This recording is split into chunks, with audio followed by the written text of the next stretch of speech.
crê que o Senhor ainda tem uma porção para liberar sobre a sua casa, sobre a minha vida, sobre a nossa vida neste lugar, amém? Abra a sua Bíblia aí no livro de Gálatas, Gálatas 4, texto base, Gálatas 4, coisa maravilhosa, Gálatas 4, vou ler a partir do versículo 23, eu estou utilizando a versão NVT. Todos se encontraram? Amém? Amém, irmãos? Amém. Isso é maravilhosa, meus irmãos. Diz assim a palavra do Senhor: o filho da escrava nasceu segundo a vontade humana, o filho da mulher livre nasceu segundo a promessa. Essas duas mulheres ilustram duas alianças. A primeira, Agar, representa o Monte Sinai, onde o povo recebeu a lei que o escravizou. E Agar, que é o Monte Sinai, na Arábia, representa Jerusalém de agora, pois ela e seus filhos vivem sobre a escravidão da lei. A segunda, Sara, representa Jerusalém celestial, a Jerusalém celestial. Ela é a mulher livre, aleluia, é a nossa mãe. Como dizem as Escrituras, alegre-se, mulher sem filhos. Você que nunca deu à luz, grite de alegria.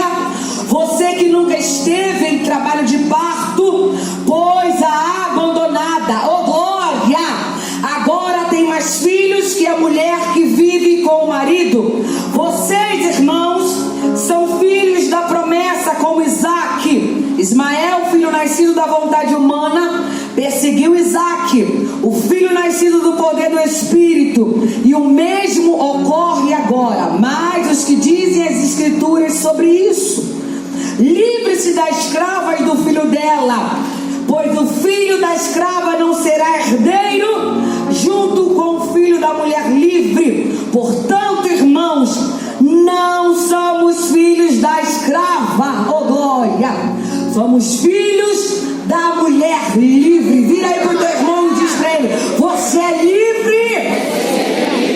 Aleluia.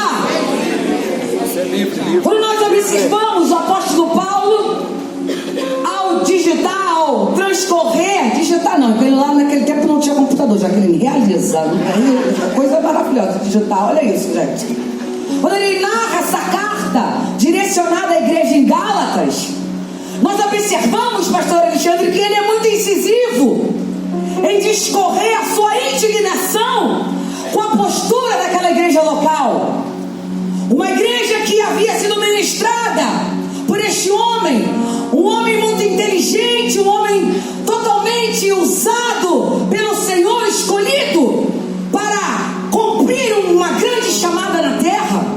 Mas agora o apóstolo Paulo, ele precisa se retirar, ele precisa partir, e não demora muito após a sua partida, a igreja em Gálatas parece que se esquece de tudo que o apóstolo Paulo havia ensinado a eles. E agora a história diz que a igreja em Gálatas passa a ser infiltrada por alguns falsos mestres. A igreja agora passa a ser infiltrada por alguns ditos religiosos, alguns pseudos cristãos que começam agora a administrar um ensino religioso. O pastor falou aqui de uma forma muito clara. Eu falei: Senhor, não deixa ele pregar, Senhor, a minha parte, só tenho 15 minutos.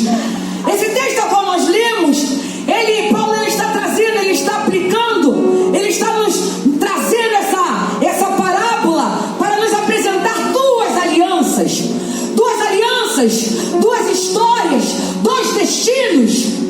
A Bíblia nos traz de uma forma muito clara essa distinção entre o filho da escrava e o filho da mulher livre.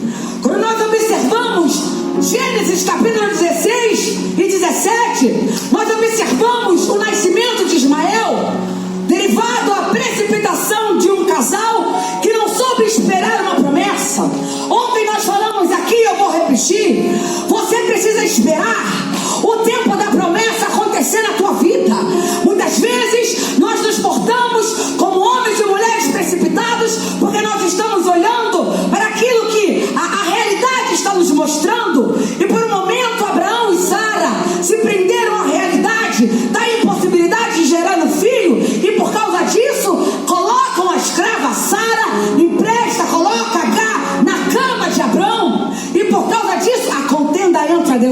casa por causa da perseguição, Paulo vai dizer que o perseguidor, que era filho da escrava, passa a perseguir o filho da livre. E no contexto histórico vai nos dizer que era assim que funcionava. Os pseudos religiosos, de que forma eles se comportavam? Eles queriam aplicar a lei, eles achavam que era pelo mérito humano, e não é diferente nos dias de hoje. Muitas pessoas estão na casa do Senhor achando que é para o mérito humano. Não, para de palhaçada.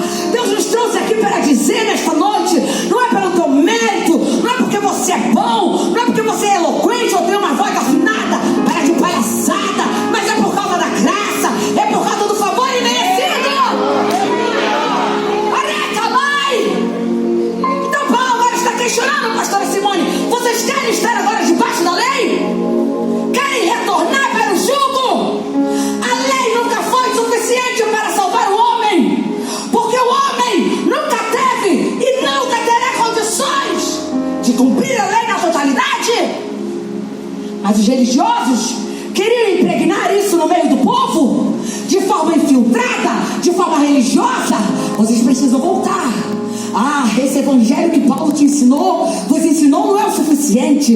Vocês precisam voltar às velhas práticas. Vocês precisam se circuncidar.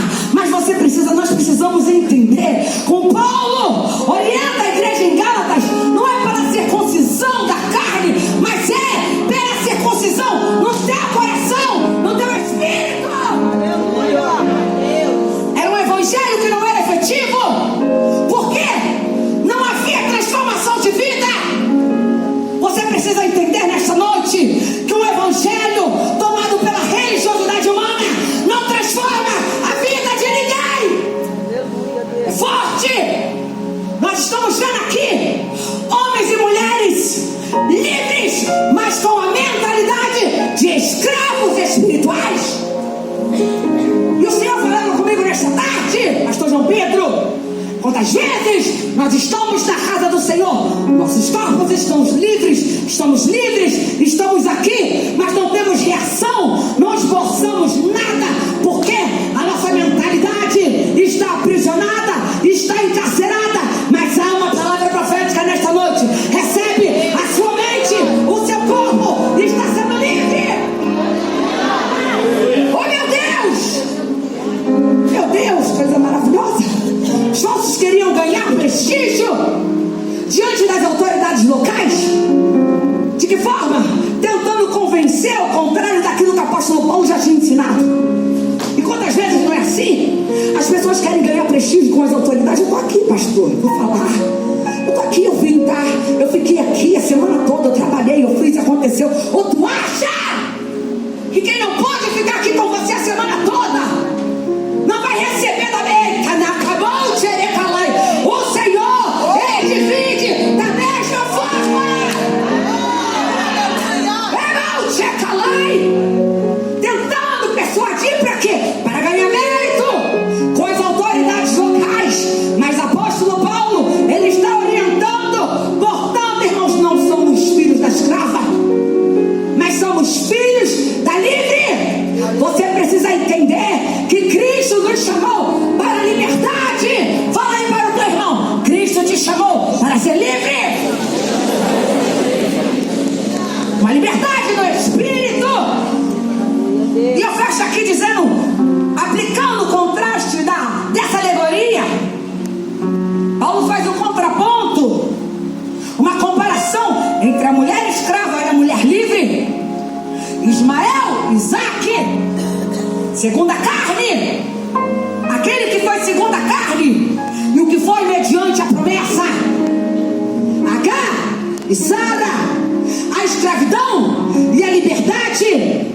A Jerusalém atual, que aponta para o Monte Sinai, que aponta para a área desértica, que aponta para o lugar da escravidão, que aponta para o momento onde o povo esteve perambulando, rodando, dando voltas. Por quê? Porque estavam com a mente presa. Erecalai. Mas o Senhor nos trouxe aqui nesta noite para dizer: a nossa Jerusalém não é atual, não é da terra, mas a nossa Jerusalém é a terra do céu.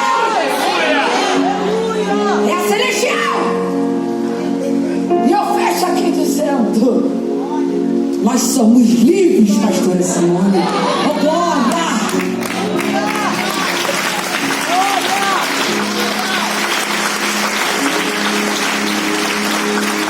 Aleluia! Somos filhas da livre, amém? E essa aliança é uma aliança eterna. É uma aliança que não tem fim. A Jaque pregou